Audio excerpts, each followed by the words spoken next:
curiga, aku pingin kepo aja nih, mau CT scan calcium score. Itu boleh enggak ya? Dan kapan ya dok ya? Iya.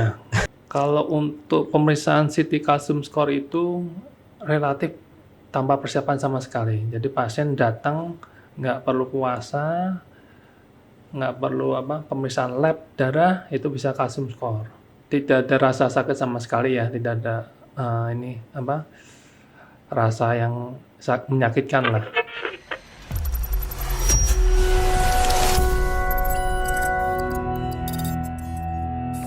Klik Sehat, langkah besar untuk hidup sehat. Halo Sobat Suwondo, jumpa lagi di podcast Klik Sehat, langkah besar untuk hidup sehat. Pada episode kali ini, podcast Klik Sehat akan membahas tentang penyakit jantung lagi ya. Setelah kemarin episode pertama sempat kita bahas penyakit jantung, PJB khususnya dengan Dr. Apriyati. Sekarang kita kedatangan tamu atau narasumber kita dari dokter radiologi, Dr. Lukas Tony. Kasih tepuk tangan dong.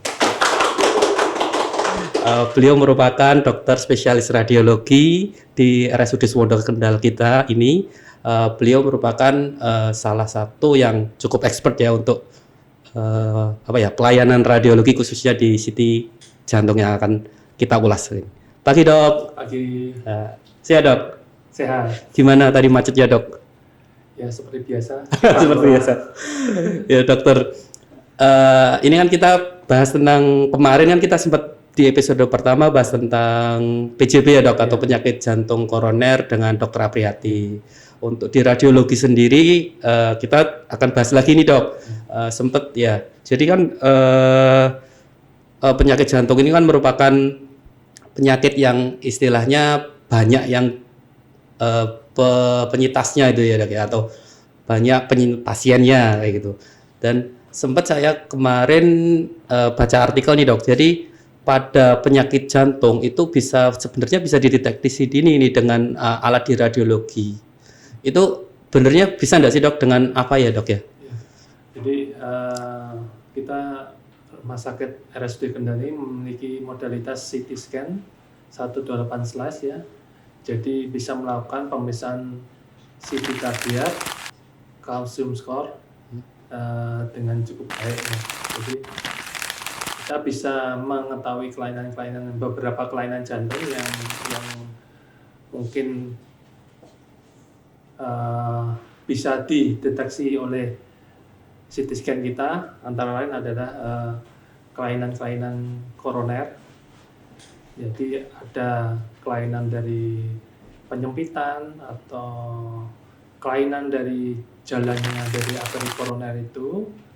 Kemudian kita juga bisa melihat kelainan-kelainan jantung bawaan.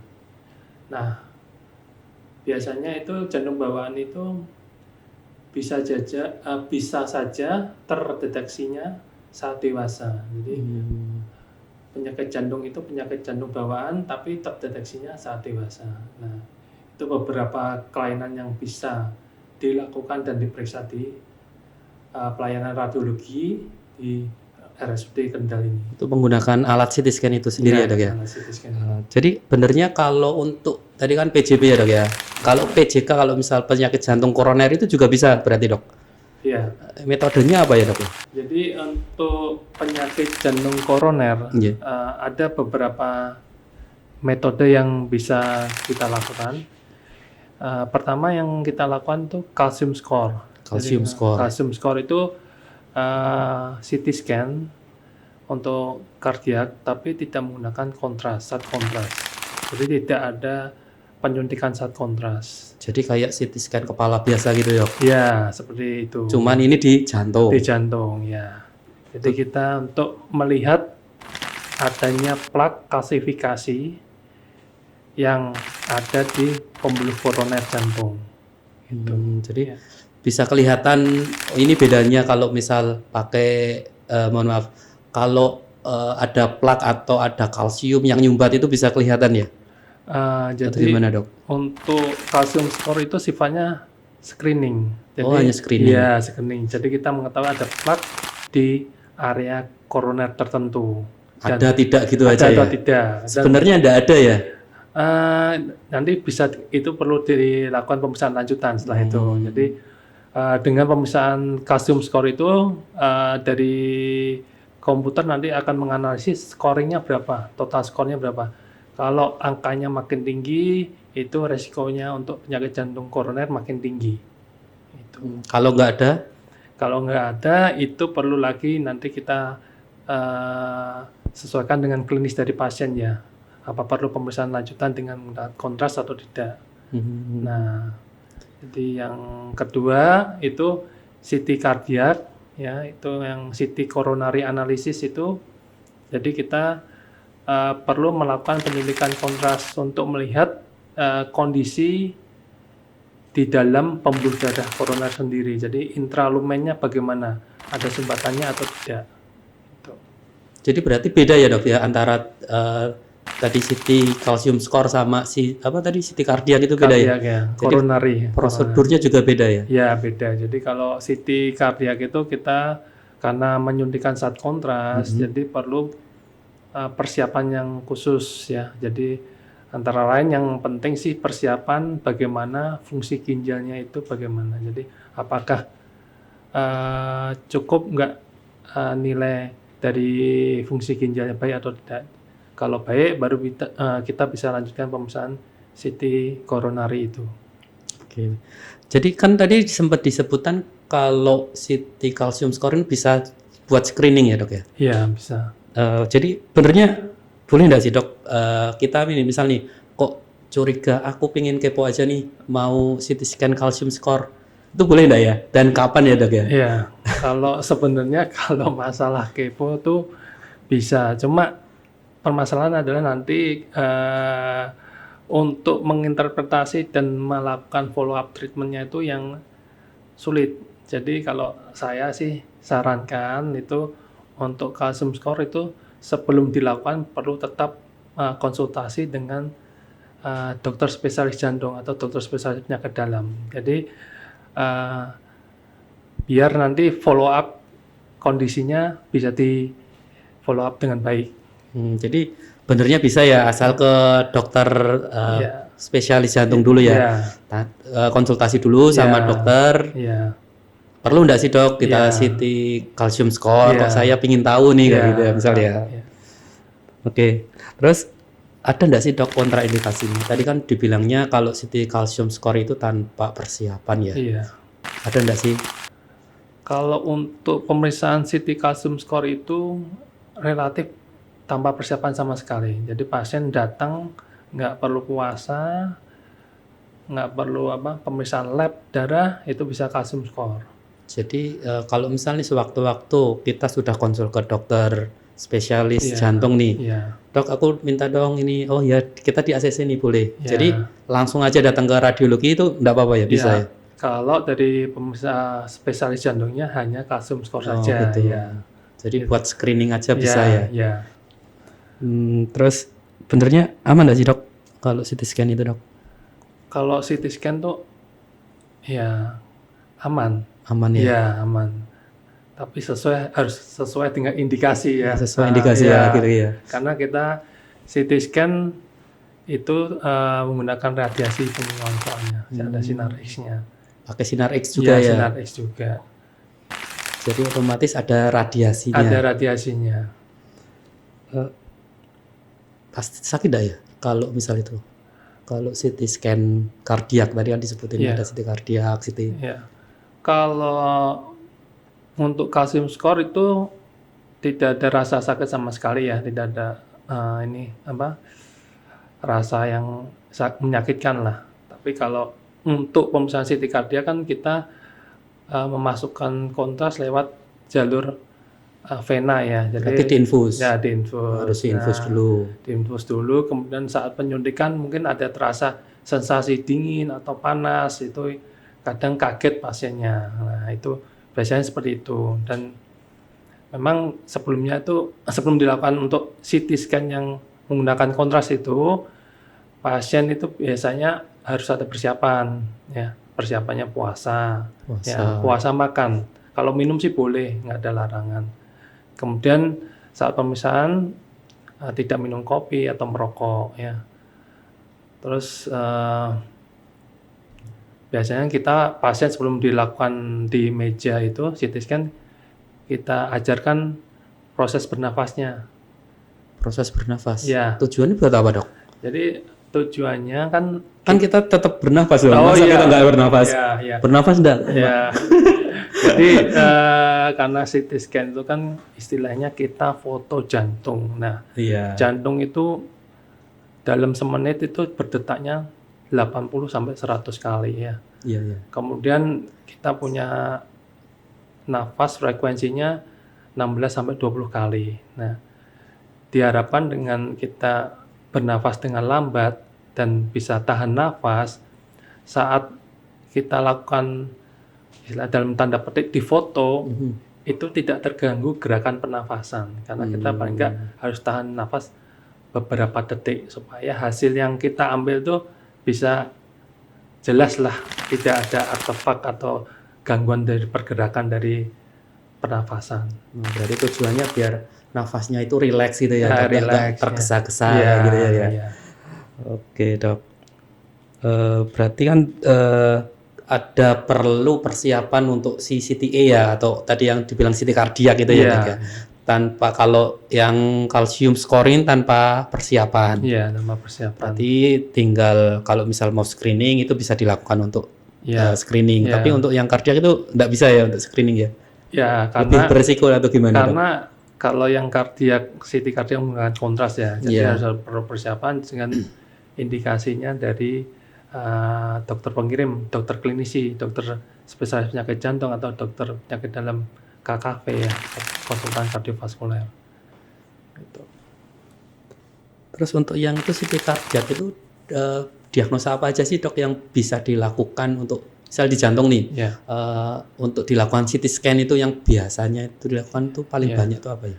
Biasanya dari teman dokter spesialis jantung di sini itu biasanya dengan keluhan chest pain, angina pectoris, atau dengan penyakit jantung koroner yang kronis. Ya. Itu berarti bisa semua ya dilakukan di sini ya, Dok? Ya, bisa semua, hampir semua lah bisa dikerjakan ya. Gini, Dok, kan tadi sempat kita harus ngatur nafas itu ya tadi. Jadi kalau misal nih pasien ternyata nafasnya nyun sewu gitu, kayak asma gitu lah, anggap aja. Itu bisa nggak sih, Dok, kalau di CT scan jantung gitu, Dok? Nah, jadi itu makanya kita kalau ada pasien untuk dilakukan pemeriksaan CT kardiak tuh ya, sama CT kardiak ya, kalau kalsium skor tuh nggak perlu napas ya, nggak perlu pengaturan nafas lah. Kalau CT kardiak kalau kan, kalsium scoring ya. itu ada perlu kita penyuntikan kontras segala. Jadi sebelum dilakukan itu kita lakukan penjadwalan ya.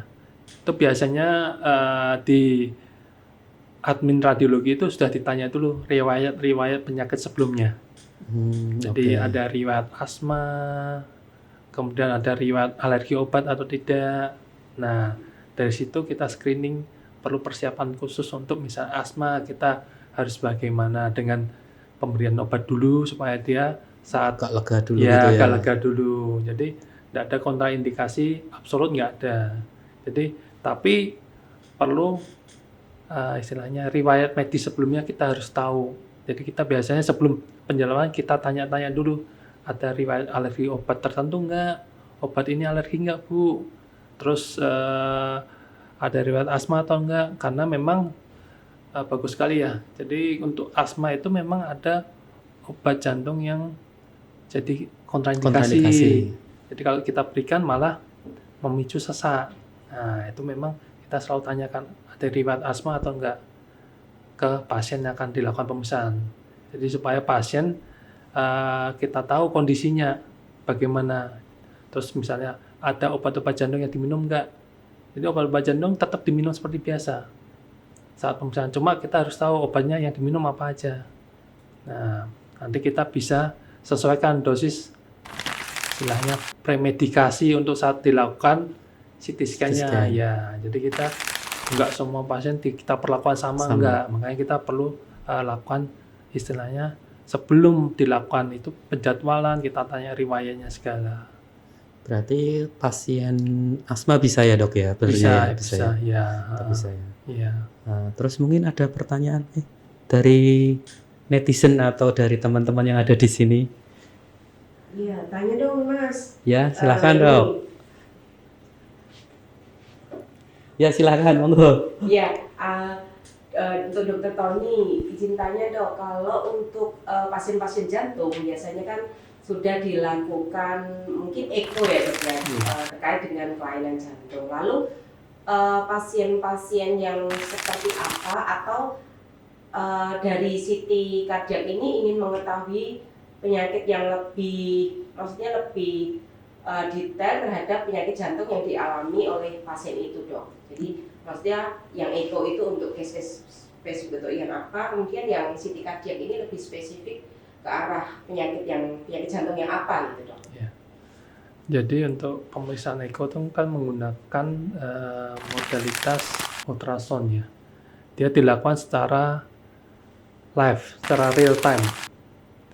Untuk pemeriksaan eko itu tujuan utamanya itu mengetahui fungsi jantung, hemodinamik. Jadi secara real time dia bagaimana jantung itu bisa memompa fungsinya baik atau tidak. Nah, tapi untuk mengetahui kelainan secara struktural dari morfologi dari jantung itu sendiri atau koronernya itu sendiri, eko nggak bisa lihat. Karena eko itu melihatnya secara spot. Kalau CT scan itu lebih kalau dibilang seperti eagle view dari atas gitu ya. Jadi lebih luas cakupan penglihatan struktur jantung yang dilihat bisa lebih luas. Jadi kita kalau dilakukan eko oleh dokter spesialis jantung itu tidak bisa lihat struktur vaskuler, jadi arteri koronarianya nggak bisa dilihat. Bagaimana patensinya, ada sumbatan atau klasifikasi itu tidak bisa dilihat oleh eko. Tapi eko bisa lihat fungsi jantung, fungsi pompa dari jantung bagaimana, baik atau tidak, secara real time. Tapi dia tidak bisa melihat dengan optimal struktur vaskulernya, arteri koronari kiri bagaimana, ada sumbatan atau tidak.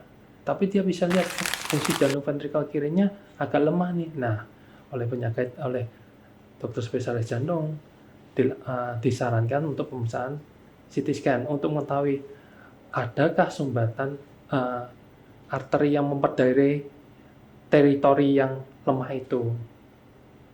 Ada sumbatan yang ke ventrikal kiri, dari mana yang sumbat, misalnya koroner kirinya yang sumbat atau dari kanan. Jadi mengetahui asal sumbatan atau proses yang menyumbatnya di mana. Nah, nanti dokter spesialis jantung yang mempelajari intervensi jadi lebih mudah melakukan intervensi. Jadi CT kardiak itu membantu teman-teman sejawat jantung yang melakukan intervensi lebih terfokus ini koronernya ada kelainan atau tidak. Nah, jadi untuk kelainan asal koroner juga tidak bisa dilihat dari pemeriksaan eko. Ya, jadi pemeriksaan saling melengkapi. Jadi pemeriksaan itu eko atau CT kardiak atau yang lebih advance lagi MR kardiak itu saling melengkapi untuk mengetahui etiologi atau asal muasal lemahnya fungsi jantung ini dari mana. Ya. Oh, gitu ya. Ada lagi mungkin, Mas? Ya silakan, Mbak. Kalau untuk gambaran dari CT scan kardiak ini hasilnya nanti yang disampaikan ke pasien itu seperti CT scan kepala itu atau bentuk jantung, gambar jantung itu atau bagaimana? Ya, nah, untuk di kita ya di RSUD Kendal itu nanti yang dilakukan tuh selain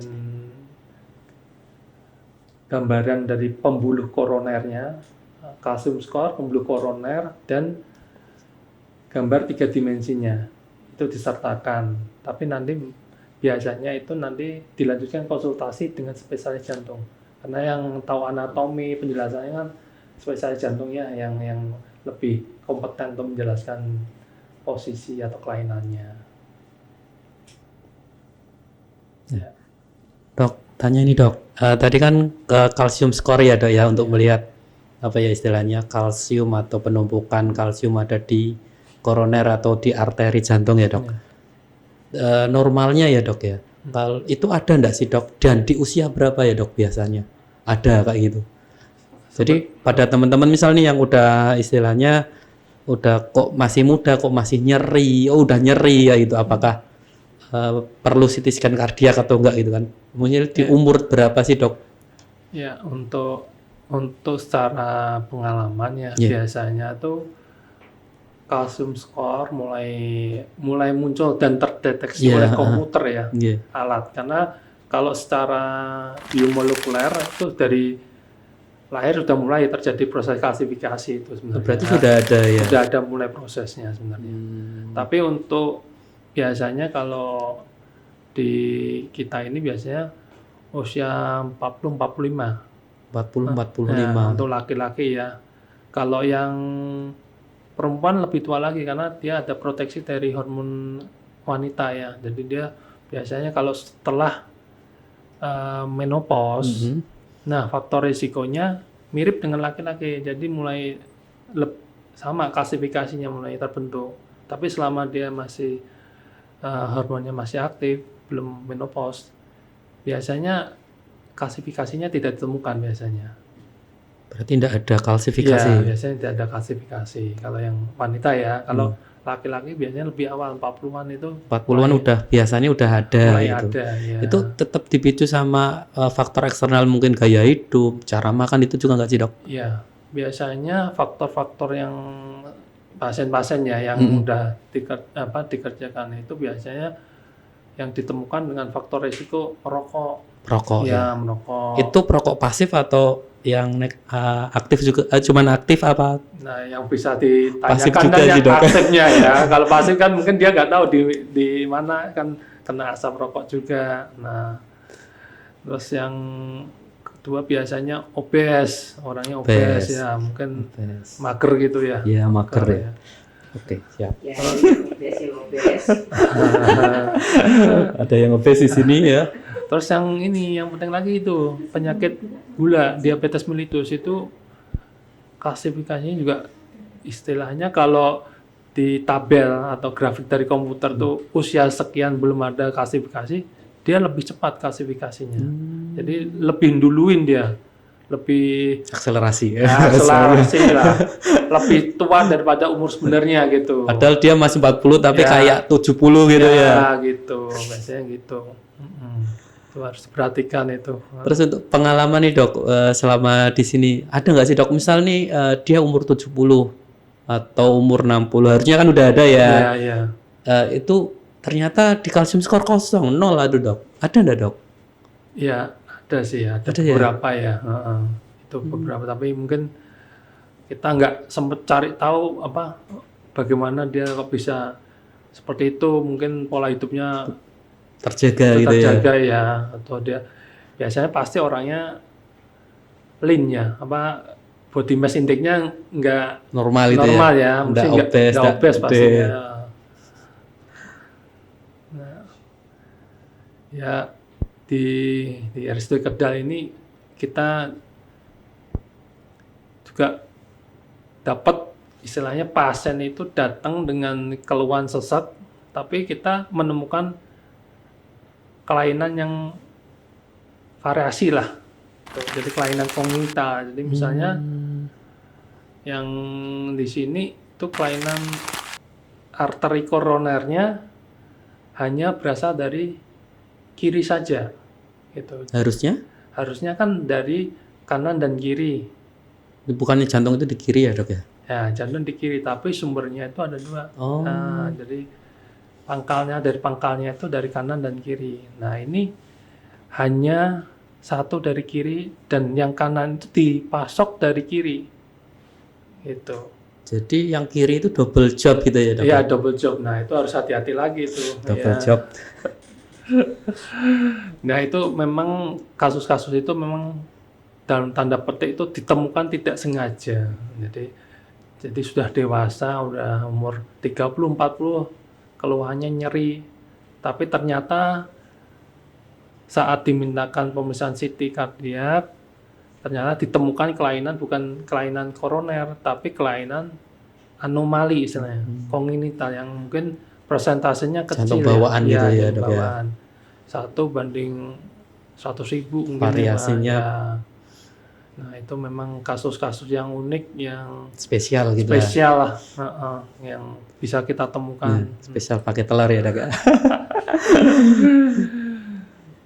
Ya. Banyak juga ya dok? Ya, banyak juga ya. Memang dengan alat CT scan ini memang membantu ya untuk pelayanan kesehatan di Kabupaten Kendal ini dan sekitarnya. Gitu. Sekarang kita masuk ke mitos atau fakta. Bisa dipegang dulu dok? Ya. Jawabnya cepat ya dok ya? Enggak banyak-banyak dok. Ya, oke. Dokter, mitos atau fakta? Kalau CT scan itu bisa memicu kanker dok? Sana dok, sana dok. Mitos. Iya. Bisa dijelaskan dok, kenapa bisa disebut mitos? Ya. Jadi kita kalau pemeriksaan itu kan tadi yang saya bilang ya harus selalu sesuai indikasi. Ya. Kalau sesuai indikasi, jadi untuk paparan radiasinya udah diperhitungkan oleh dari mesin, udah diperhitungkan. Jadi untuk CT scan kardiak itu kita hanya boleh melakukan 1 kali sampai 2 dalam setahun. Itu dosisnya yang aman. Dalam setahun ya? Ya, dalam setahun. Jadi kalau misal kalau screening nih setahun 2 kali berarti kita kuotanya udah habis nih. Ya, janganlah itu.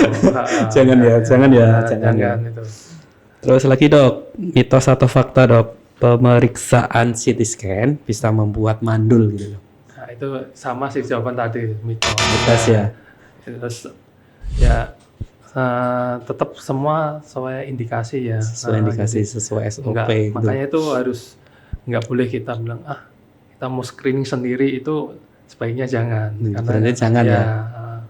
Harus sesuai konsultasi dengan dokter spesialis jantung atau penyakit dalam. Oke Ya. dok.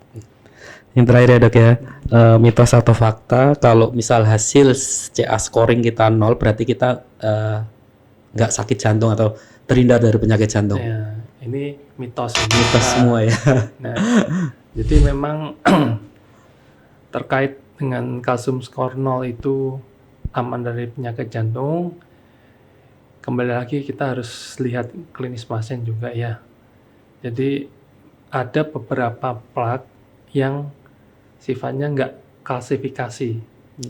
Nah, itu yang harus perlu diperhatikan. Jadi plaknya itu dia sifatnya kalau di istilah radiologi itu hipodense, hipoatenuasi. Jadi tidak bisa terdeteksi oleh kalsium skor saja. Nah, penyumbatan oleh plak yang hipoatenuasi ini hanya bisa dideteksi oleh menggunakan kontras, injeksi media kontras ke dalam tubuh yang pada pemeriksaan CT kardiak itu. Ya, gitu. Jadi mitos semua ya dok ya, Iya. pernyataannya. Baik, terima kasih dokter, informasinya cukup padat ya, jelas Ya. gitu ya dok. Terima kasih atas informasi yang sudah di-share ke kita dan waktunya juga menyempatkan datang ke podcast Klik Sehat kali ini. Mungkin ada pesan-pesan dok, bisa ke sana dok. Ya, kalau kita sih semboyannya sekarang kan bisa kita jaga kesehatan jantung ya, jaga kesehatan jantung dari sejak dini dengan pola hidup sehat, makanan yang sehat, dan jangan lupa beraktivitas olahraga ya. Ya, jangan mager ya. Ya, itu. Jangan mager ya. Jangan malas gerak lah, itulah. Ya itu aja sih. Baik dokter, Ya. terima kasih.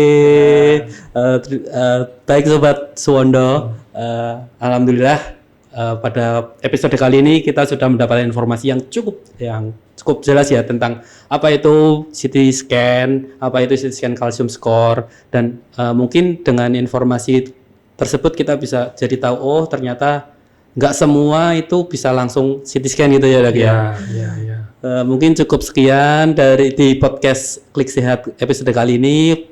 Bertemu lagi di episode berikutnya dengan informasi yang lebih menarik dan mungkin lebih informatif lagi. Saya Dana Triapsara undur diri sama Dr. Tony. Assalamualaikum warahmatullahi wabarakatuh. Klik Sehat.